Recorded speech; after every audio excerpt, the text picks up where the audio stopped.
ओम शांति। आज पढ़ेंगे अव्यक्त महावाक्य 27 दिसंबर 1987 के। मुरली का टाइटल है निश्चय बुद्धि विजयी रत्नों की निशानियाँ। बेफिक्र बादशाह बनाने वाले, माया के तूफानों से पार ले जाने वाले बाप दादा अपने निश्चय बुद्धि विजयी रत्नों प्रति बोले। आज बाप दादा अपने चारों ओर के निश्चय बुद्धि विजयी बच्चों को देख रहे हैं। हर एक बच्चे के निश्चय की निशानियाँ देख रहे हैं। निश्चय की विशेष निशानियाँ: पहला, जैसा निश्चय वैसा कर्म। वाणी में हर समय चेहरे पर रूहानी नशा दिखाई देगा। दूसरा, हर कर्म संकल्प में विजय सहज प्रत्यक्ष फल के रूप में अनुभव होगी, मेहनत के रूप में नहीं, लेकिन प्रत्यक्ष फल व अधिकार के रूप में विजय अनुभव होगी। तीसरा, अपने श्रेष्ठ भाग्य, श्रेष्ठ जीवन व बाप और परिवार के संबंध संपर्क द्वारा 1% भी संशय संकल्प मात्र भी नहीं होगा। चौथा, क्वेश्चन मार्क समाप्त। हर बात में बिंदु लगाने वाले होंगे। पांचवा, निश्चय बुद्धि हर समय अपने को बेफिक्र बादशाह सहज स्वतः अनुभव करेंगे, अर्थात बार बार स्मृति लाने की मेहनत नहीं करनी पड़ेगी। मैं बादशाह हूँ यह कहने की मेहनत नहीं करनी पड़ेगी, लेकिन सदा स्थिति के श्रेष्ठ आसन व सिंहासन पर स्थित हैं ही। जैसे लौकिक जीवन में कोई भी परिस्थिति प्रमाण स्थिति बनती है, चाहे दुख की चाहे सुख की, उस स्थिति की अनुभूति में स्वतः ही रहते हैं, बार बार मेहनत नहीं करते। मैं सुखी हूँ व मैं दुखी हूँ। बेफिक्र बादशाह की स्थिति का अनुभव स्वतः सहज होता है। अज्ञानी जीवन में परिस्थितियों प्रमाण स्थिति बनती है, लेकिन शक्तिशाली अलौकिक ब्राह्मण जीवन में परिस्थिति प्रमाण स्थिति नहीं बनती, लेकिन बेफिक्र बादशाह की स्थिति व श्रेष्ठ स्थिति बाप दादा द्वारा प्राप्त हुई नॉलेज की लाइट माइट द्वारा, याद की शक्ति द्वारा, जिसको कहेंगे ज्ञान और योग की शक्तियों का वर्षा, बाप द्वारा मिलता है। तो ब्राह्मण जीवन में बाप के वर्षे द्वारा व सतगुरु के वरदान द्वारा व भाग्य विधाता द्वारा प्राप्त हुए श्रेष्ठ भाग्य द्वारा स्थिति प्राप्त होती है। अगर परिस्थिति के आधार पर स्थिति है तो शक्तिशाली कौन हुआ? परिस्थिति पावरफुल हो जाएगी ना। और परिस्थिति के आधार पर स्थिति बनाने वाला कभी भी अचल अडोल नहीं रह सकता। जैसे अज्ञानी जीवन में अभी अभी देखो बहुत खुशी में नाच रहे हैं और अभी अभी उल्टे सोए हुए हैं, तो अलौकिक जीवन में ऐसी हलचल वाली स्थिति नहीं होती। परिस्थिति के आधार पर नहीं, लेकिन अपने वर्षे और वरदान के आधार पर व अपनी श्रेष्ठ स्थिति के आधार पर परिस्थिति को परिवर्तन करने वाला होगा। तो निश्चय बुद्धि इस कारण सदा बेफिक्र बादशाह है, क्योंकि फिक्र होता है कोई अप्राप्ति व कमी होने के कारण। अगर सर्व प्राप्ति स्वरूप है, मास्टर सर्वशक्तिवान है, तो फिक्र किस बात का रहा। छठा, निश्चय बुद्धि अर्थात सदा बाप पर बलिहार जाने वाले। बलिहार अर्थात सर्वंश समर्पित, सर्ववंश सहित समर्पित। चाहे देह भान में लाने वाले विकारों का वंश, चाहे देह के संबंध का वंश, चाहे देह के विनाशी पदार्थों की इच्छाओं का वंश, सर्ववंश में यह सब आ जाता है। सर्वंश समर्पित व सर्वंश त्यागी एक ही बात है। समर्पित होना इसको नहीं कहा जाता कि मधुबन में बैठ गए व सेवा केंद्रों पर बैठ गए। यह भी एक सीढ़ी है जो सेवा अर्थ अपने को अर्पण करते हैं, लेकिन सर्वंश अर्पित यह सीढ़ी की मंजिल है। एक सीढ़ी चढ़ गए, लेकिन मंजिल पर पहुंचने वाले निश्चय बुद्धि की निशानी है तीनों ही वंश सहित अर्पित। तीनों ही बातें स्पष्ट जान गए ना। वंश तब समाप्त होता है जब स्वप्न व संकल्प में भी अंश मात्र नहीं। अगर अंश है तो वंश पैदा हो ही जाएगा। इसलिए सर्वंश त्यागी की परिभाषा अति गुह्य है, यह भी कभी सुनाएंगे। सातवां, निश्चय बुद्धि सदा बेफिक्र निश्चिंत होगा। हर बात में विजय प्राप्त होने के नशे में निश्चित अनुभव करेगा। तो निश्चय, निश्चिंत और निश्चित यह हर समय अनुभव करेगा। आठवां, वह सदा स्वयं भी नशे में रहेंगे और उनके नशे को देख दूसरों को भी यह रूहानी नशा अनुभव होगा।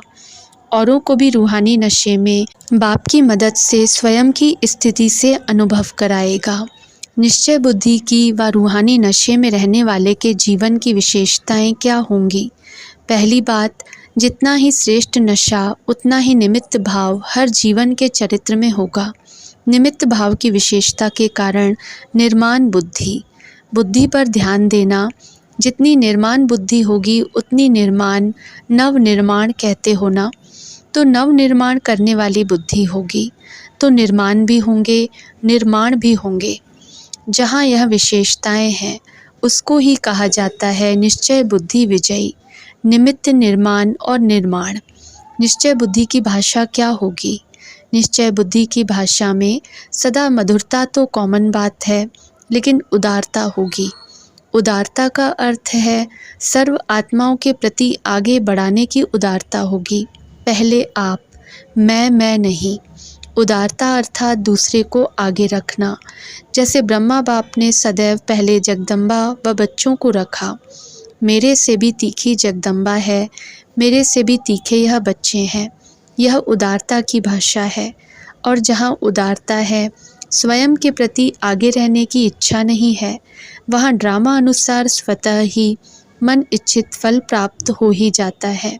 जितना स्वयं इच्छा मात्रम अविद्या की स्थिति में रहते, उतना बाप और परिवार अच्छा योग्य समझ उसको ही पहले रखते हैं। तो पहले आप मन से कहने वाले पीछे रह नहीं सकते। वह मन से पहले आप कहता तो सर्व द्वारा पहले आप हो ही जाता है, लेकिन इच्छा वाला नहीं।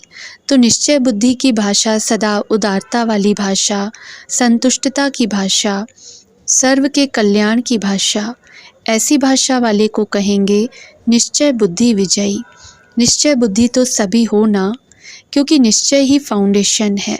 लेकिन जब परिस्थितियों का, माया का, संस्कारों का, भिन्न भिन्न स्वभावों का तूफान आता है, तब मालूम पड़ता है कि निश्चय का फाउंडेशन कितना मजबूत है।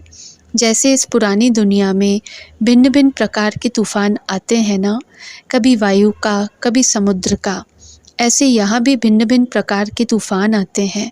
तूफान क्या करता है? पहले उड़ाता है, फिर फेंकता है।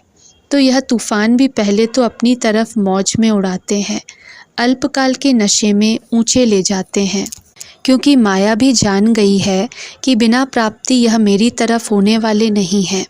तो पहले आर्टिफिशियल प्राप्ति में ऊपर उड़ाती है, फिर नीचे गिरती कला में ले आती है। चतुर है। तो निश्चय बुद्धि की नज़र त्रिनेत्री होती है, तीसरे नेत्र से तीनों कालों को देख लेते हैं, इसलिए कभी धोखा नहीं खा सकते। तो निश्चय की परख तूफान के समय होती है। जैसे तूफान बड़े बड़े पुराने वृक्ष के फाउंडेशन को उखाड़ लेते हैं, तो यह माया के तूफान भी निश्चय के फाउंडेशन को उखाड़ने की कोशिश करते हैं, लेकिन रिजल्ट में उखड़ते कम हैं, हिलते ज़्यादा हैं। हिलने से भी फाउंडेशन कच्चा हो जाता है। तो ऐसे समय पर अपने निश्चय के फाउंडेशन को चेक करो। वैसे कोई से भी पूछेंगे निश्चय पक्का है, तो क्या कहेंगे? बहुत अच्छा भाषण करेंगे।